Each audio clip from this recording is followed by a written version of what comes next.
La lección de este día se titula De Atenas a Corinto, y entre hoy y mañana vamos a comenzar a poner un poco el trasfondo histórico-cultural en el cual Pablo tuvo que predicar el Evangelio, especialmente concentrándonos luego en Corinto, ¿verdad? Porque es el tema de estudio durante este trimestre. Pero vamos a orar y vamos a pedir la dirección de Dios para ir descubriendo cómo el apóstol Pablo utiliza de manera estratégica los lugares donde se encuentra para poder llevar a otros a los pies del Señor Jesús. Vamos a orar. Querido Padre, gracias te damos porque tú eres paciente con nosotros y nos ayudas para poder escuchar tu voz, aprender de ti y en la iglesia del siglo XXI aplicar los principios que tu Espíritu Santo nos dejó en la historia de la iglesia de Corinto. Oramos pues por sabiduría en el nombre de Jesús. Amén.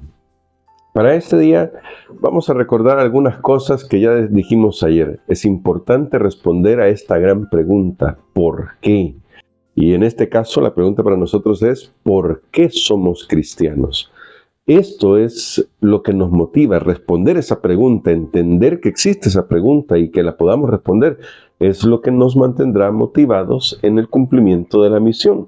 Y eso lo vemos en el apóstol Pablo, porque él sabe que él es un apóstol llamado por Dios. ¿Por qué? Porque Dios lo escogió, porque Dios lo llamó para poder compartir el Evangelio.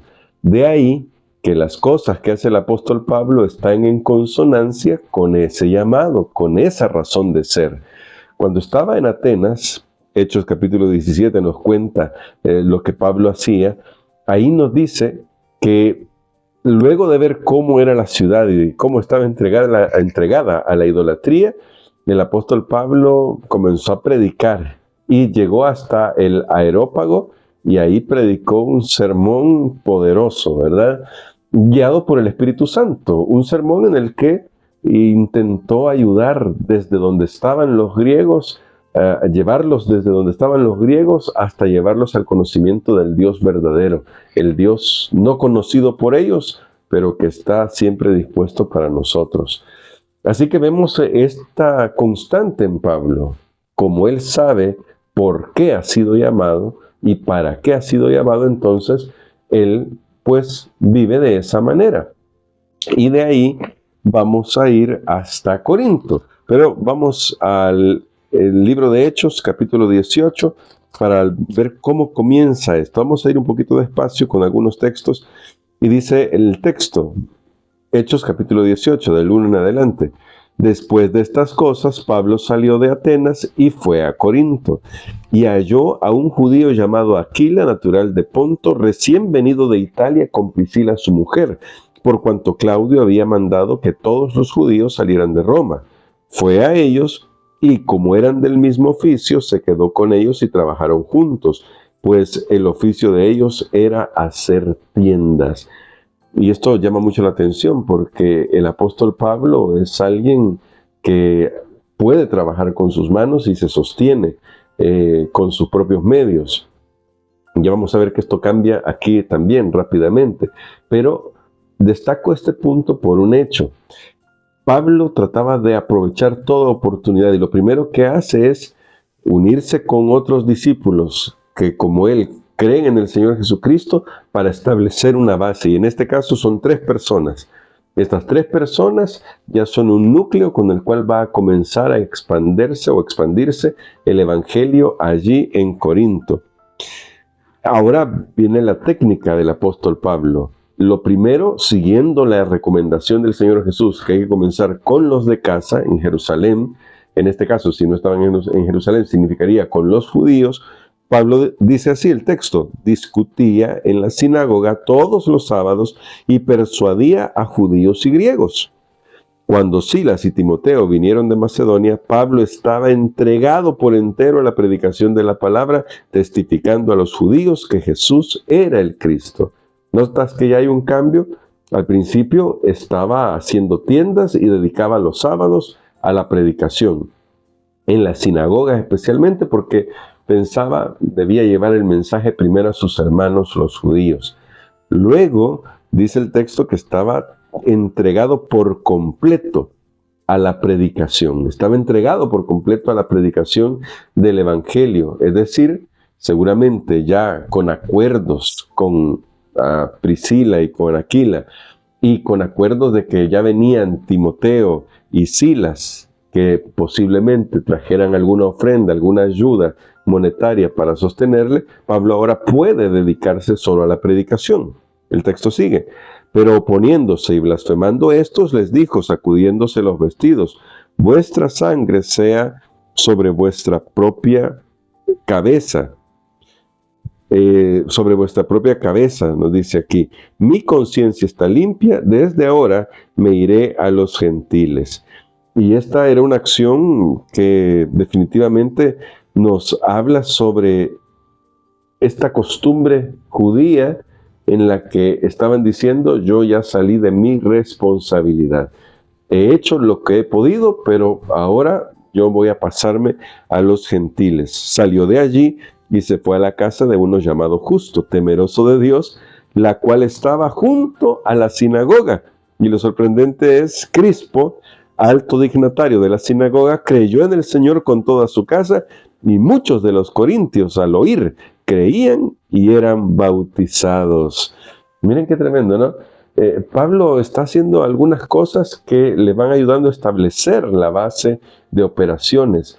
¿Y por qué en Corinto? Eso lo vamos a ver el día de mañana en detalle, pero hoy vamos a descubrir que no está reñida la planificación con la espiritualidad. Mañana vamos a destacar un poco más ese punto, pero hoy ya lo vemos acá. El apóstol Pablo lleva un plan. Primero ir a los judíos y luego ir extendiendo el evangelio.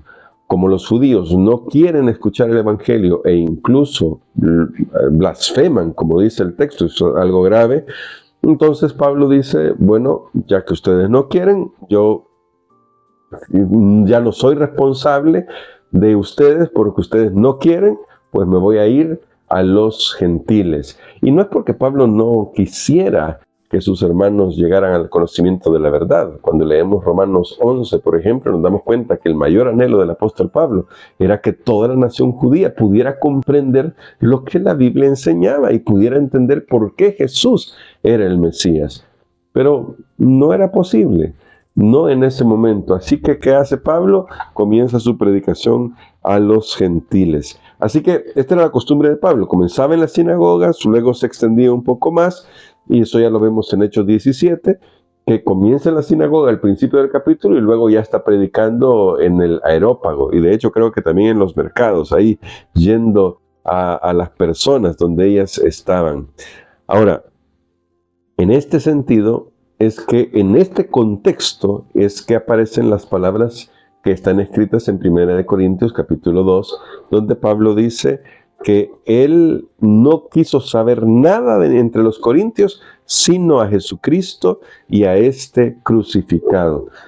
Es decir, concentró su mensaje en la obra de Jesús. Eso era lo que más le importaba presentar ante los corintios. Algo realmente importante debido al trasfondo cultural que tenía la ciudad. Como dije, algo que hablaremos mañana. Pero hoy vamos a respondernos una pregunta: ¿cómo aprovechamos las oportunidades nosotros? Pablo vio las oportunidades, las vio allí en Atenas, las vio aquí en Corinto, y esto es un llamado para nosotros. Pero recuerda, quiero retrotraerme a esto. ¿Por qué Pablo podía ver las oportunidades? Simplemente él tenía claro el porqué de su llamado.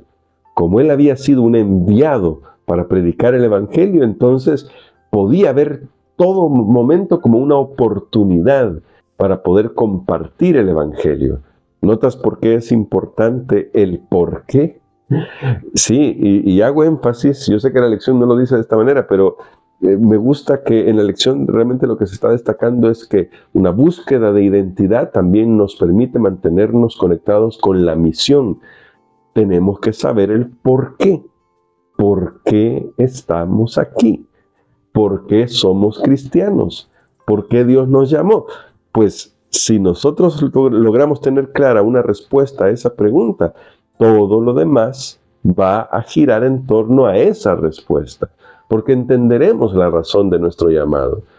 Porque alguien tal vez dirá, no, pero yo no he sido llamado a ser apóstol. No, pero todos hemos sido llamados a ser cristianos. Fuimos llamados de las tinieblas a la luz de Cristo. Por lo tanto, eso ya debería hacer un cambio. No solamente pertenecemos a un grupo de personas, no solamente hacemos una X cantidad de prácticas, no, tenemos un llamado. Esto es lo que nos permitirá ver las oportunidades donde se necesitan ver. ¿Qué oportunidades tenemos? ¿Qué podemos hacer para ayudar a otros a conocer a Jesús? Y no siempre se va a tratar de meramente hablar. Muchas veces nuestro testimonio, nuestro servicio, eso es lo que va a hacer la diferencia. Porque ¿quién es un misionero? ¿Lo era Pablo yendo de Atenas a Corinto? Sí. Pero ¿puedes ser un misionero ahí donde estás con tus vecinos? La respuesta también es un sí. Porque el misionero lo es por el servicio que presta. Porque sirve a los demás con el objetivo de llevarlos a Jesús. Ese es un misionero. Para poder ser un misionero efectivo tenemos que saber por qué hemos sido llamados. Por eso vuelvo a lo que estábamos considerando el día de ayer. Por hoy, entonces la pregunta queda en el aire. ¿Cómo estamos aprovechando las oportunidades que tenemos? Porque de alguna manera todos tenemos alguna oportunidad. Así que hay que ver cómo podemos aprovechar esas oportunidades para servir a los demás. Vamos a orar. Querido Padre, te damos gracias porque tu palabra nos permite aprender un poco más de ti y ahora, viendo el ejemplo del apóstol Pablo, también preguntarnos si estamos aprovechando las oportunidades que nos das. Pero, Señor, también necesitamos hacer esta oración. Ayúdanos a tener ojos espirituales abiertos a las oportunidades de testificación que tú siempre pones delante de nosotros. Te lo imploramos en el nombre de Cristo Jesús. Amén.